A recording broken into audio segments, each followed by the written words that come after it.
अल्लाह अकबर, अल्लाह अकबर। तो जी शदीद गर्मी इतनी ज़्यादा कि बंदा समझ लो कि 47 डिग्री से, ठीक है आज दी जी रिकॉर्ड दे सी। लेकिन हूँ अल्लाह ताला ने जनाब मेरी इतनी ज़बरदस्त किस्म का मौसम और अल्लाह ताला ने इन्नी शदीद बारिश और इन्नी ठंडी हवावां ने कि भाई मैं दस नहीं सकता, ठीक है।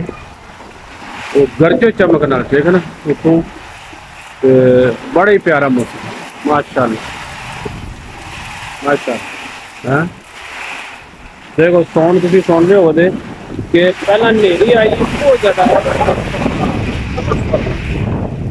ठीक है बहुत ज़्यादा नेरी सी और हूँ है कि भाई उस तो बाद बारिश जी शुरू हो गई।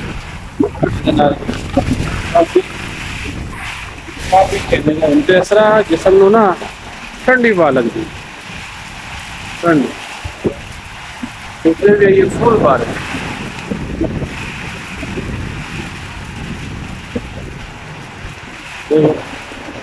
उन्होंने लगता है कि इंशाल्लाह वालेकुम सलाम रहमतुल्लाहि व बरकातहू। और ये लाले रिजारे ने रक्शे वाले बड़ी रिस्क से अगे क्योंकि पानी आ जाना है तो फिर जल्दी ना निकल जाते हैं ताकि पहला पहला निकल जाइए बाद फिर पता है कि जेल रोड और इधर उधर सारे जो है ना शहर से पानी आ जाए।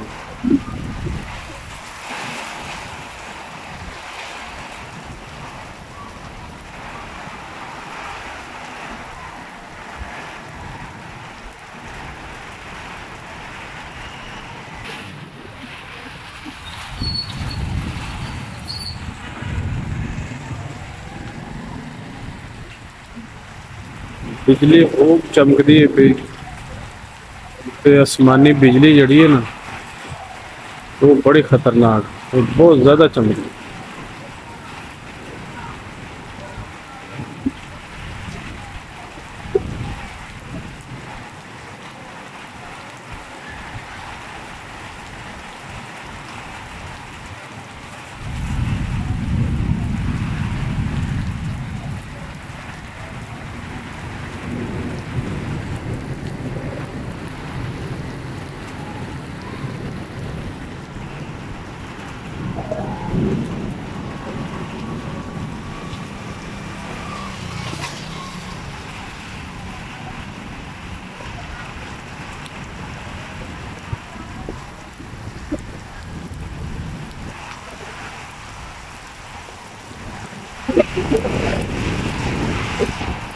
माशाल्लाह